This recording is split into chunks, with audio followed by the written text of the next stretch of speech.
Gente, uma ótima tarde a todos, um excelente outubro, afinal começamos outubro, né? Agora.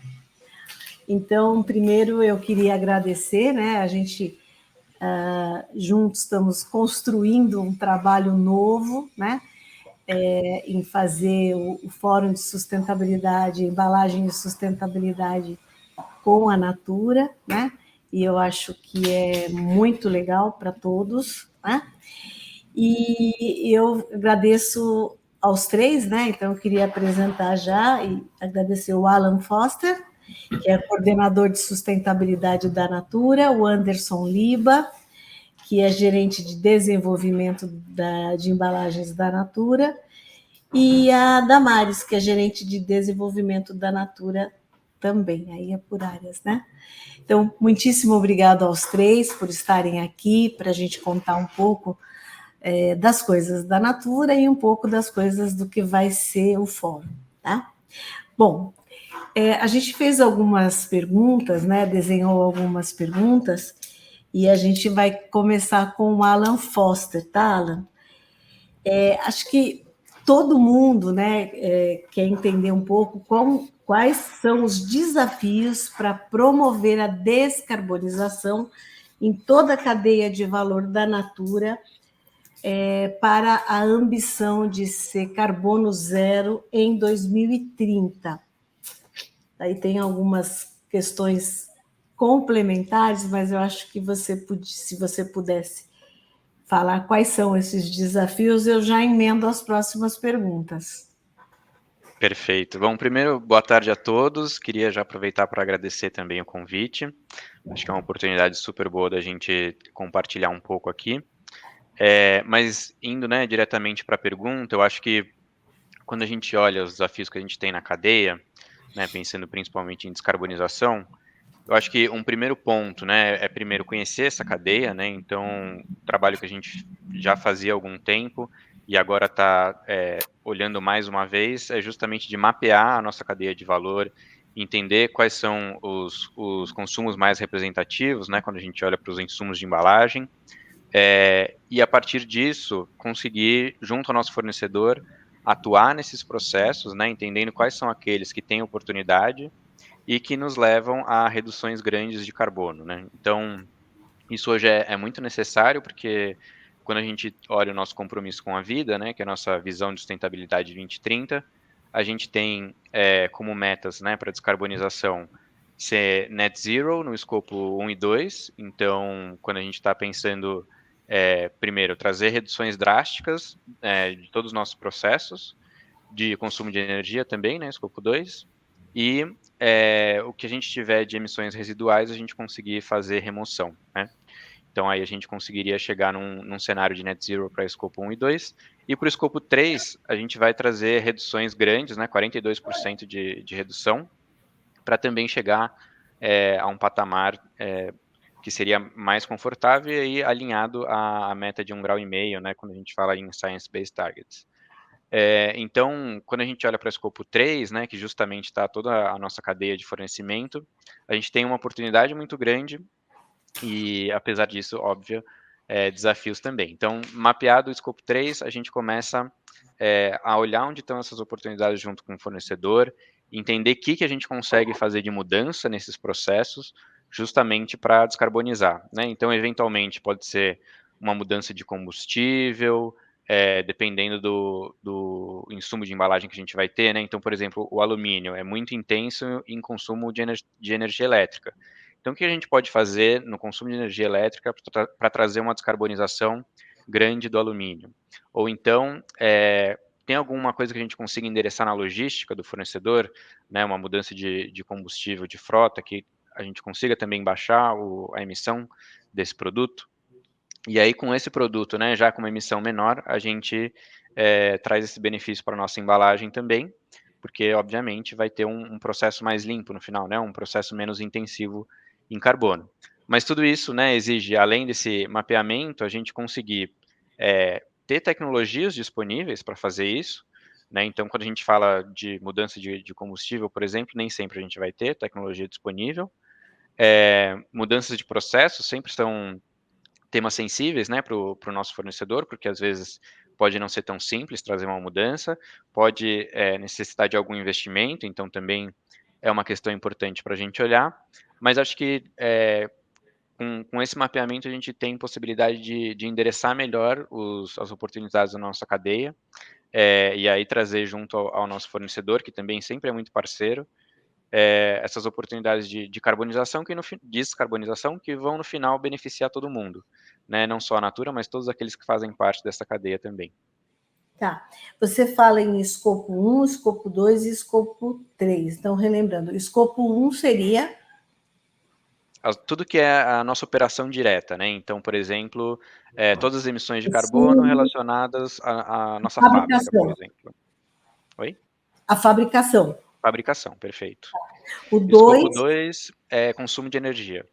tá. E o 3? E o 3 é toda a nossa cadeia de abastecimento, fornecimento, tudo isso entra em escopo 3. Então, nossos produtos hoje estão todos em Transporte. escopo 3. Ah, tá. Transporte, se for o nosso transporte, é escopo 1, se não é escopo 3 também. Tá. E quando a gente olha, né, para o inventário da Natura, acho que vale trazer esse ponto, né?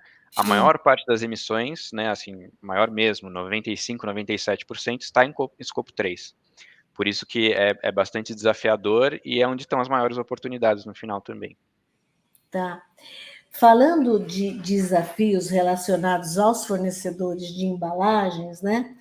Quais seriam os principais que é o fornecedor? São os fornecedores que vão lhes ajudar, que estão dentro desse escopo 3.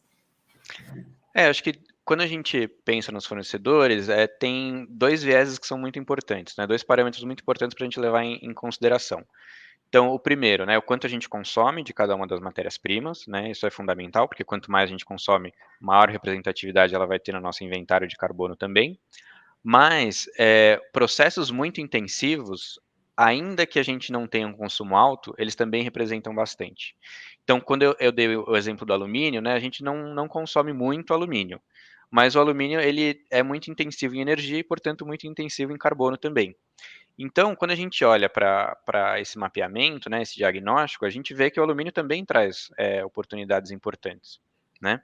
E aí, se a gente consegue uma redução no alumínio, ainda que com uma massa pequena, ele traz uma boa redução de carbono. E por outro lado, a gente tem, por exemplo, o vidro, que está entre os materiais que a gente mais consome, né, por conta do volume da nossa perfumaria. Uhum. Não tem um fator de emissão tão alto quanto outros materiais, mas como o consumo é muito alto, ele também é uma excelente oportunidade de descarbonização também, para a gente conseguir reduzir a nossa pegada de carbono. Tá, legal, entendi. E quais as ações que serão colocadas em prática mesmo, né, para alcançar a meta de net zero em cadeia de valor até 2023? 2030, Ou 30, desculpa, 23 nós estamos. Ó, perfeito. Não, cabeça. tranquilo. É porque se fosse para 2023 eu ia ficar Estava preocupado. fácil, né? Já acabou o ano, né? Mas eu acho que vai muito em linha disso que a gente está comentando, né? Então, a principal coisa é a gente, primeiro, terminar esse mapeamento junto aos nossos fornecedores, para entender os processos que cada um deles tem. E aí, nesses processos, né, pensando desde a extração da matéria-prima até a chegada desse material na Natura, a gente vê aonde estão as oportunidades de descarbonizar, né? E aí pode ser, por exemplo, para algum insumo vai ser a questão de uso do solo, para outro insumo vai ser o transporte, para outro insumo vai ser o consumo energético. Podem ser várias etapas que a gente consegue atuar, e aí varia de acordo com o insumo e com a tecnologia disponível, né? Então, por exemplo, uma coisa que a gente já considerou é justamente a produção de energia, por exemplo. Produção de energia própria é uma atividade importante para a gente conseguir reduzir carbono. Mudança de combustível para consumos energéticos altos. Então, assim, identificar essas oportunidades e aí conversar com o fornecedor para ver o que a gente consegue fazer, né? E acho que o desafio justamente é conseguir trazer mudanças no processo, né? Que vão ajudar nessa descarbonização. Quando você enumerou algumas, né? Você não comentou de uso de material reciclado pós-consumo. Isso também está em pauta. Não, com certeza. O uso de material pós-consumo, ele sempre traz descarbonização, né, quando a gente considera aqui a nossa metodologia, porque ele é um processo que está um pouco mais simplificado do que a matéria-prima virgem. Ele tem relação, obviamente, com a nossa cadeia de valor, mas ele também está muito mais relacionado às nossas escolhas de design de produto, né, que é muito trabalho do Anderson e da Maris aqui. Tá certo. Então, eles que vão nos ajudar a trazer uma Já incorporação grande de nascer material direito, né? reciclado. Legal. Exatamente, para ele já nascer com uma pegada de carbono menor, e aí, enfim, está relacionado à nossa cadeia de valor também, mas acho que muito mais com o trabalho que a gente faz aqui internamente de incorporação de reciclado. Tá. A última, tá, Alan? Eu vou dar uma folga para você daqui a pouco. A Natura, ela foi pioneira no uso de refis, né? Há 40 anos, mais ou menos. Hoje o formato está presente em quantos produtos e categorias no Brasil e qual é o impacto, né? Então, a gente falou de PCR, eu queria saber um pouco de refis. Perfeito. Bom, os refis, eles são uma estratégia muito importante quando a gente fala do ponto de vista de sustentabilidade, porque eles trazem, eu acho que a prioridade máxima quando a gente fala em embalagem, né, que é justamente a desmaterialização. Então, o refil consegue trazer a desmaterialização na prática, né, de uma forma relativamente simples, por mais complexo que seja, né, pensar um refil e como vai ser o gestual de refilagem, a experiência do consumidor. Mas o refil ele consegue trazer a desmaterialização, que vai, então, gerar menos resíduo de pronto, e a redução do carbono, consequentemente, também. Então, por isso que é uma estratégia super importante para nós e que hoje a gente tem a felicidade de comemorar os 40 anos dos refis. Mas, por exemplo, no último ano, né, com a nossa venda de refis, a gente conseguiu evitar mais de 2.000 toneladas de resíduos, né, quase 2.500 toneladas de resíduos. Então, aí se mostra a força do refil, né, a importância que ele tem. E quando a gente fala de portfólio, hoje a gente tem quase 1/3 do portfólio sendo refilável, entendendo também que para algumas categorias não faz sentido ter o refil, né? Então, quando você pensa um sabonete em barra, que é um carro-chefe também da Natura, não existe refil de sabonete em barra, né? Não faz sentido. Então, tem limite, né? Então, exatamente. Então, ainda assim, a gente está buscando outras oportunidades, né? Recentemente teve o refil da perfumaria, que é uma categoria que usualmente não É tem essa mesmo, opção de refilagem. Então, a gente sim. ainda busca outras oportunidades porque é uma parte muito importante da nossa estratégia. Muito bom.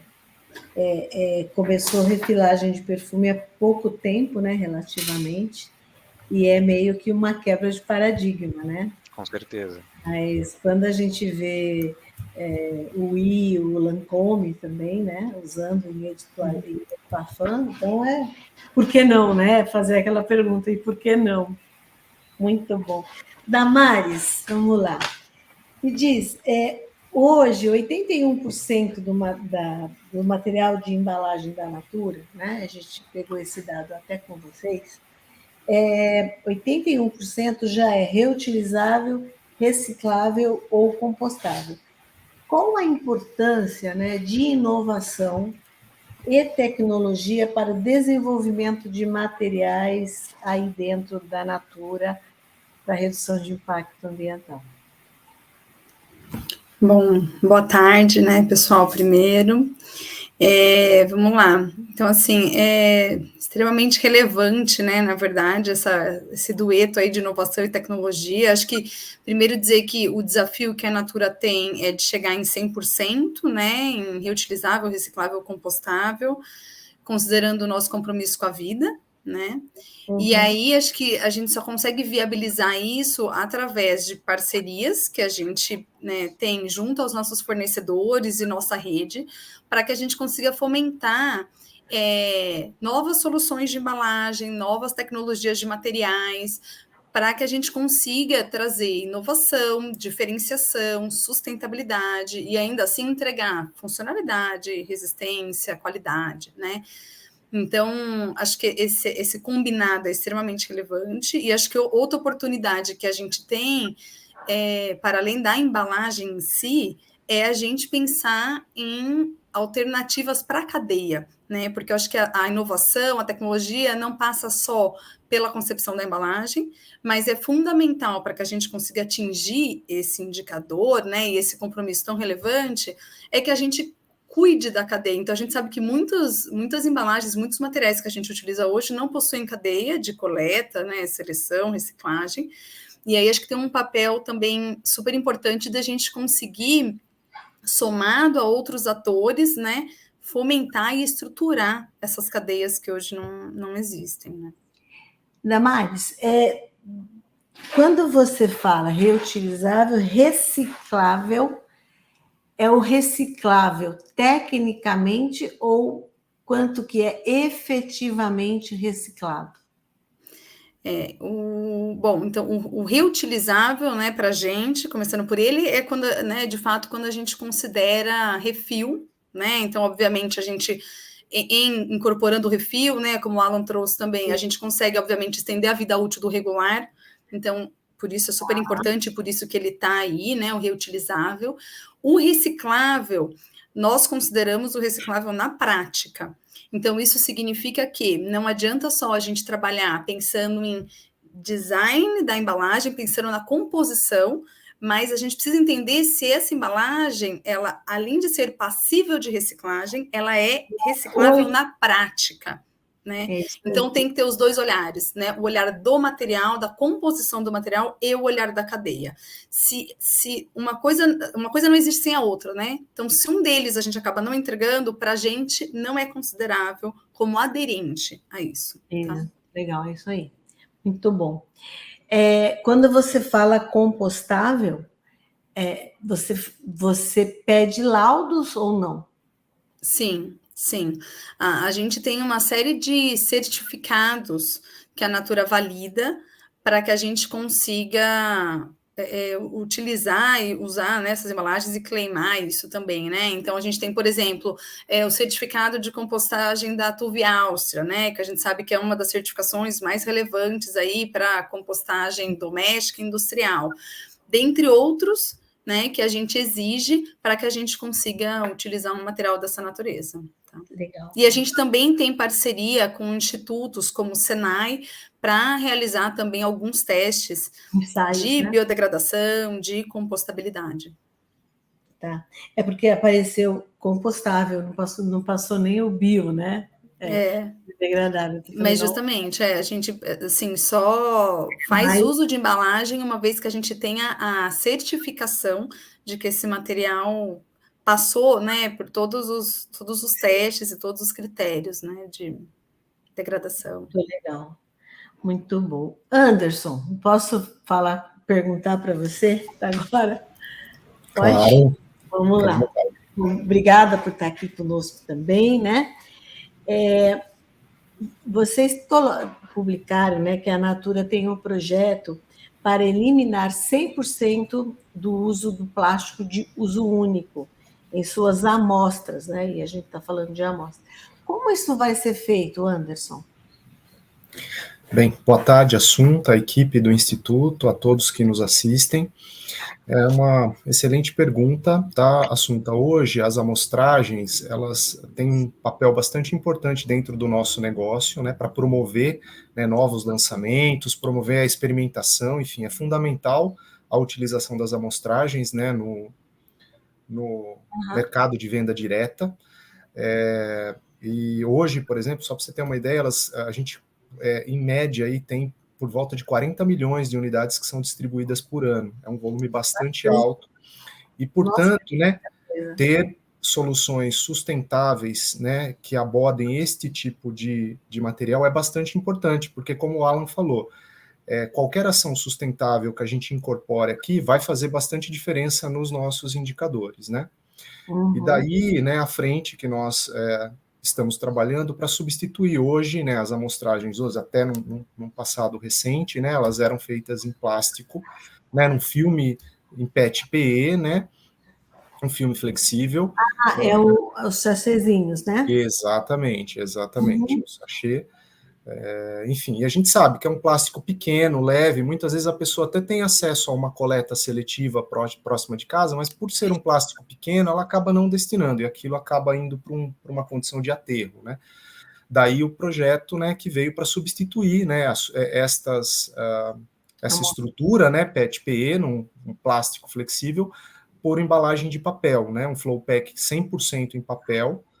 É um desafio bastante complexo, né, que envolve todos os elos da cadeia, e aí eu queria destacar que é importante que todos os elos estejam muito próximos, trabalhando em parceria, porque se isso não acontece, dificilmente a gente consegue fazer uma mudança de paradigma que envolve uma mudança tecnológica, né, e aí posso te dizer que são inúmeros desafios, né, tem desafios desde da produção do próprio papel com a especificação adequada para esse tipo de aplicação, desafios de printabilidade, né, para você deixar ele, né, com uma estética adequada ao mercado cosmético, enfim, desafios de maquinabilidade lá no fornecedor, né, que vai fazer a selagem desse tipo de material, resistência mecânica, enfim, entre outros, são inúmeros desafios, e aí todos os elos da cadeia, de fato, precisam estar muito, muito próximos para que a gente consiga mapear de forma bem clara e precisa esses objetivos e trabalhar na resolução de cada um deles, né?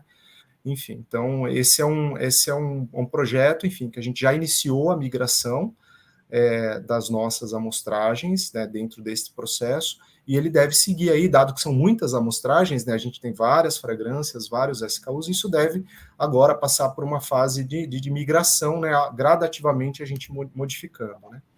Importante dizer também, Assunta, nesse projeto, a gente, além de substituir o flow pack plástico pelo papel, a gente também mudou o material do flaconete, que é aquele, né, aquele frasquinho dentro do qual vai a amostragem de refil. Antes ele era em PET virgem, e a gente substituiu ele pelo PET reciclado, né, fomentando a utilização do material reciclado pós-consumo, reduzindo a emissão de carbono, enfim, uma série de outros benefícios, enfim. Então, um projeto que nos enche de orgulho aqui dentro da Natura, tá? E lembrando, né, que esse é um dos projetos que faz parte de uma jornada, né, transversal de evolução em relação à sustentabilidade, compromisso com a vida, que foi citado pelo Alan e pela Damares, enfim, de até 2030 a gente atingir as nossas metas aí estabelecidas, tá bom?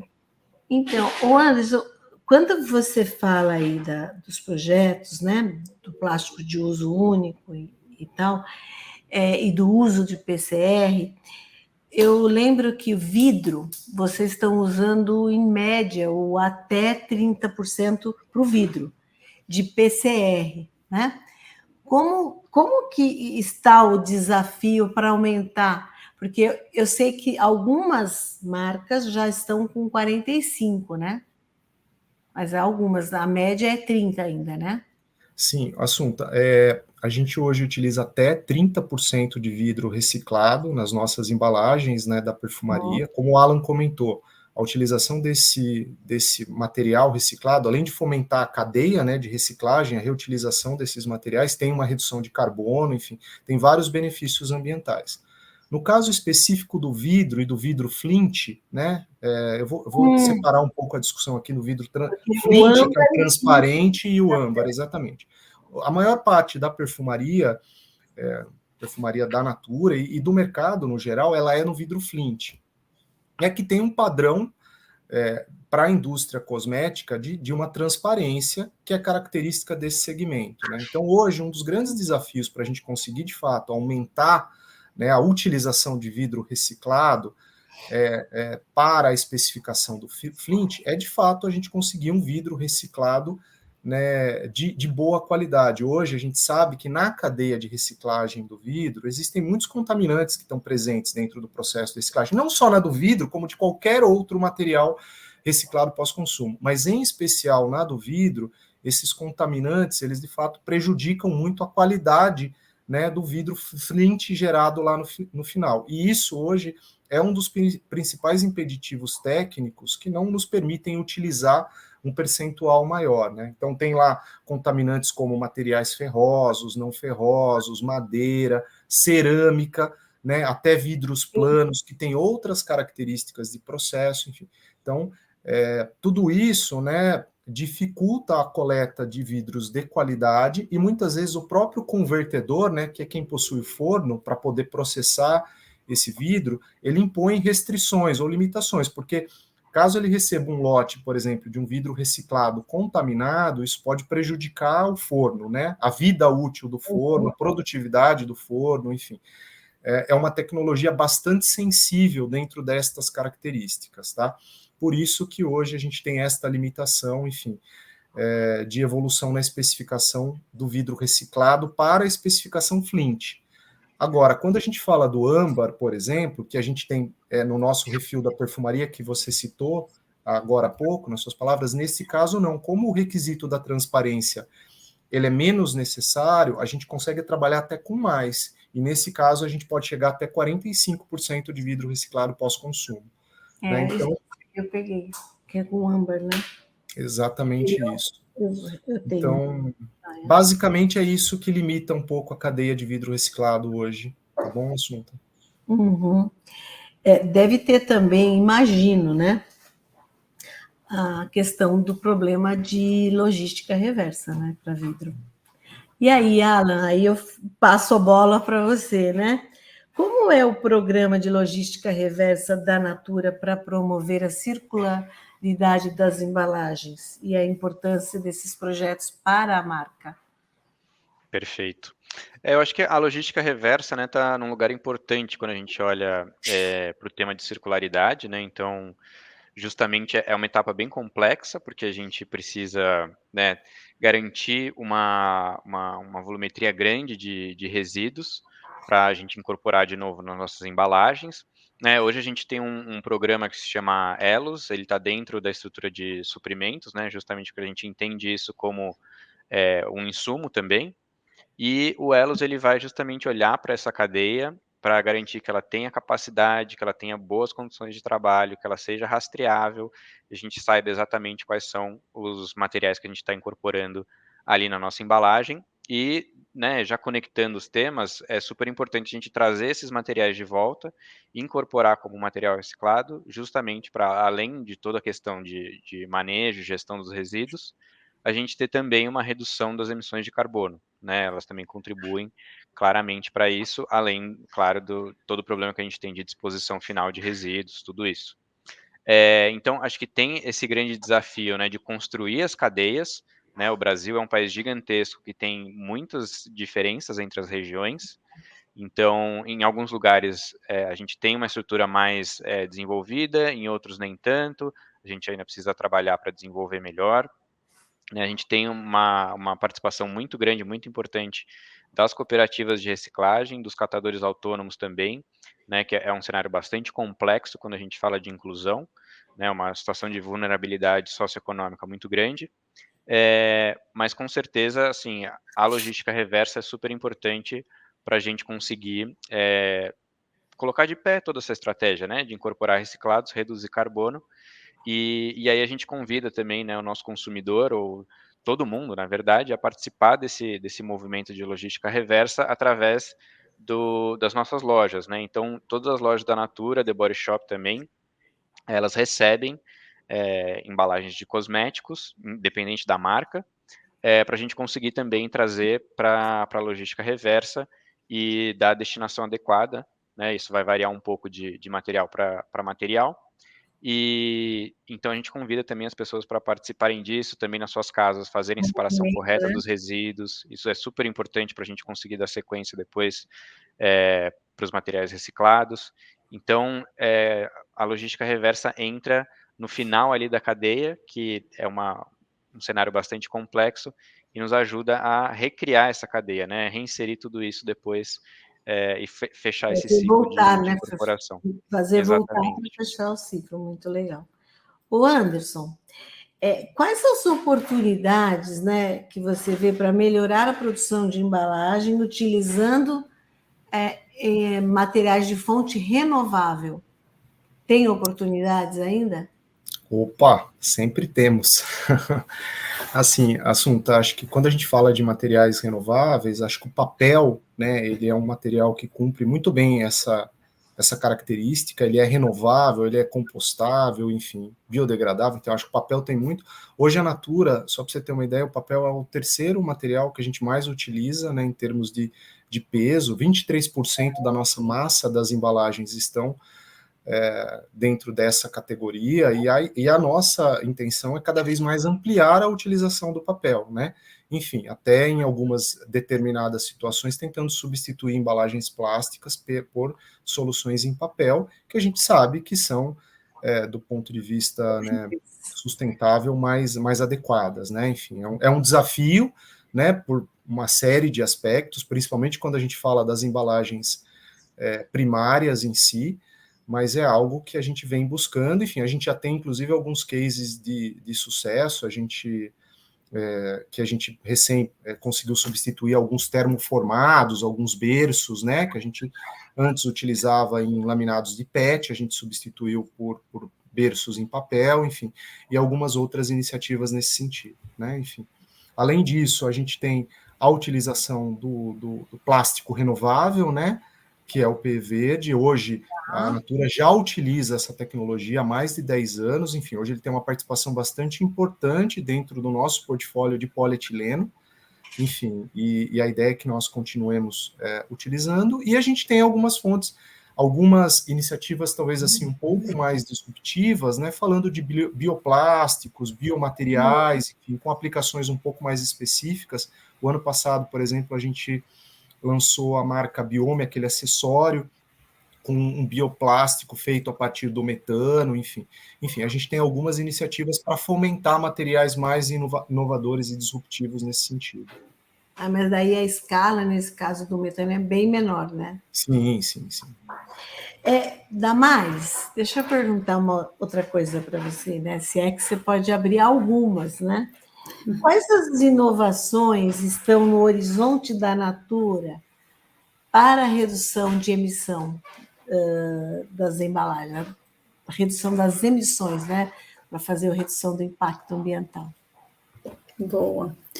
Sem dar muito spoiler, assunto que a gente vai dividir um pouquinho no evento, no fórum. Mas acho que assim, a gente tem uma série de caminhos, né, que a gente vem trabalhando, né, desenvolvendo aí soluções para reduzir as emissões. E aí elas passam por desde redução do consumo de embalagem, né, e encontrar materiais alternativos, como o próprio case que o Liba comentou, né, de Biome. Acho que para além do acessório, onde a gente usou a bioresina, né, a gente desenvolveu o saco pouch, né, que a gente fala que é para condicionar as barras, que são produtos concentrados, né, e esse saco pouch, ele é feito de uma camada interna, que é um filme feito à base de celulose, e uma camada externa feita de papel, e esse conjunto todo passível de reciclagem, né? E passamos também, acho que pelo desenvolvimento de refis, né, tão relevantes como o próprio Alan trouxe aqui, né, nas falas dele, mas assim, pensando em que categorias onde a gente poderia fomentar mais o uso do refil, como que a gente trouxe aqui, né, na perfumaria. Então, que outras categorias a gente poderia pensar que hoje o refil não é tão difundido, que a gente poderia influenciar e incorporar o uso do refil para ajudar nessa questão da redução. E a inclusão de material reciclado pós-consumo, né? Então, acho que isso está também muito no nosso dia a dia. Então, como a gente teve, né, recentemente, acho que 2 grandes cases aí, né? Que foi a incorporação do PCR no caiaque oceano e no próprio relançamento de caiaque, quando a gente veio com o plástico PCR retirado do litoral. Né? Então, assim como essas iniciativas, a gente tem outras no pipeline, pensando em incluir cada vez mais material reciclado pós-consumo. E eu acho que, para além de produtos, a gente também tem ações, né, enquanto Natura, que visam reduzir, por exemplo, a questão das revistas que a gente utiliza hoje, né, junto às nossas consultoras. Então, também é um lugar onde a gente está avaliando oportunidade para tentar reduzir um pouco essas emissões causadas pelas revistas, mas ainda assim, suportando a consultora, né, que é tão importante para que ela se torne cada vez mais digitalizada, né? Mas esse é um caminho super importante também, para além de produto, né? Legal. E como você vê, Damares, você que está acompanhando mais de perto, apesar do Anderson vai ser o palestrante, mas como você vê a importância, né, da realização do Fórum Embalagem e Sustentabilidade na Natura? que é uma empresa, né, que visa exemplo de sustentabilidade, para debater o tema e quais a expectativa de vocês para esse evento? Bom, eu acho que primeiro dizer que para a gente é uma grande honra, né, sediar esse evento que é tão importante para a gente, né, tão relevante no nosso segmento. Então, a gente está bastante feliz com o fato da gente sediar o evento. Acho que vai ser um evento super importante, pensando em como a gente consegue inspirar e engajar outras empresas, né, para essas causas que são tão relevantes para o nosso negócio, né? Como que a gente se ajuda a construir soluções conjuntas, né? Porque eu acho que não é uma empresa falando sozinha, né? Acho que a força é o todo. Então, como a gente consegue inspirar um pouco e como que a gente consegue fomentar esse assunto, engajar outras empresas para a gente conseguir juntos pensar num futuro diferente, né? E acho que afinal a gente só vê valor assim quando é compartilhado. Né? Então, como que a gente pode somar forças? Né? A gente está ansioso aí pela realização do evento. Acho que vai ser uma oportunidade muito importante de construir em conjunto com toda essa rede. Assim, da nossa parte, né, também é uma honra estar com vocês, né, e levando, e todo ano a gente busca, né, fazer melhor, trazer mais empresas, cases diferentes, né? Porque é fundamental a gente trocar bons exemplos, a gente multiplicar, a gente contar para outros, né? Porque às vezes a solução que você tem ou a dificuldade que um tem vai ser muitas vezes a do outro, né? E às vezes o fornecedor, para ele levar a solução para um só, ele tem que fazer um investimento grande, às vezes para o tamanho daquele fornecedor, né? É algo muito difícil, né? Porque o cara tem a vida, né? A natura é gigante, mas às vezes os fornecedores, né, isoladamente, alguns são bem pequenos até. Eu conheço relativamente vários, né? E realmente, né, se outros usarem, né, a mesma solução ou quiserem aquela solução, dá para viabilizar, né? Então, isso é importante a gente contar, né? Então, para mais pessoas, tanto os exemplos, né, das empresas donas de marca que fizeram algumas ações, até as que deram errado, eu acho que é legal discutir, contar e ver se alguém tem outra, né, solução, quanto das empresas, né, que estão, às vezes, esperando uma oportunidade, né, para dizer, olha, eu tenho uma tecnologia XPTO que eu consigo colocar mais PCR, ou eu consigo... Porque isso é que vai alavancar o todo, né?